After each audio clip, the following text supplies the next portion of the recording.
and welcome to the 4th episode of the Crime Calls podcast, where crime is only one call away. This is part 4, in which I'm covering the case of Jack Unterweger, the serial killer, golden boy. If you have not watched parts 1, 2, and 3, please do, as the story will not make sense.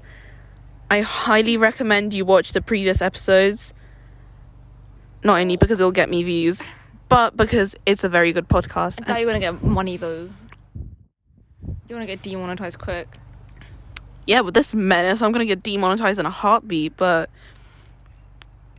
it's okay. I'm willing to take the risk for this absolute menace. Before getting into the case, I'm going to state the trigger warnings for this episode. There's only one, but the trigger warning for this episode is suicide, so please beware of that. In the previous episode, we left off when Jack Unterweger went and stayed at the Cecil Hotel and his killing spree, and that he spent time in Los Angeles. Now, we move on to the final part of the story. Police in Graz eventually had enough evidence to convict Jack Unterweger. However, he had already fled his home by the time authorities got there. After law enforcement chased him and his girlfriend, Bianca Mrak. He had a girlfriend too. Ow! I don't know. They chased him through Switzerland, France, and the US.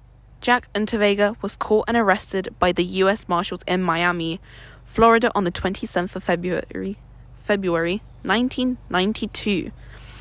Jack Unterweger even tried to call the Austrian media and tried to convince them that he was an innocent man, which didn't work because all evidence pointed to him. Once again, menace of the millennium. Unterweger was extradited to Austria on the 27th of May 1992 and was charged with 11 murders, 1 in Prague and 3 in Los Angeles. The jury found Jack Unterweger guilty of 9 murders by a 6-2 majority. When Jack Unterweger was brought back to Austria, he went through a psychiatric examination, very needed, and Austrian psychiatrist Dr. Reinhard Haller diagnosed Jack Unterweger with narcissistic personality disorder. He presented his findings to the court on the 20th of June 1994. On the 29th of June 1994, Jack Unterweger was sentenced to life in prison without the possibility of parole. However, he would not serve his life sentence. Once again, getting off the hook. The same day Jack Unterweger was sentenced to life in prison, he committed suicide at the Graz-Karlau prison by hanging himself with a rope made from shoelaces and a cord from the trousers of a tracksuit, using the same knot that was found on all of the strangled sex workers. Menace. However, before his death, Jack Unterweger tried to seek an appeal to try and change the decision of his sentence. Like always, he was successful in this. Therefore, under Austrian law, his guilty verdict was not considered binding after his death, as it has not been reviewed and confirmed by the court.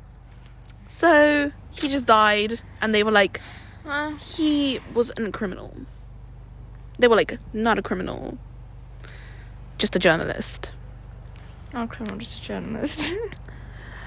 He thought that him ending his life would make him bigger, better, and smarter than everyone else because he wouldn't have to pay for his mistakes. Yet it seems more cowardly. Was he too weak to sit in prison for the rest of his life and prove how big and bad he was? Probably. We will never know the true intentions behind his death and why he did it. This has been the story of Jack Unterweger, the serial killer golden boy. Absolute menace of the millennial.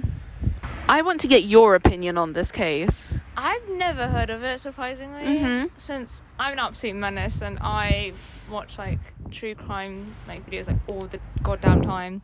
I've never heard of it. Never. Neither. I found it through a podcast and I listened to it and I was like, I've never heard people talk about this. Considering it involves the Night Stalker in a way, it's very surprising that it was never brought up.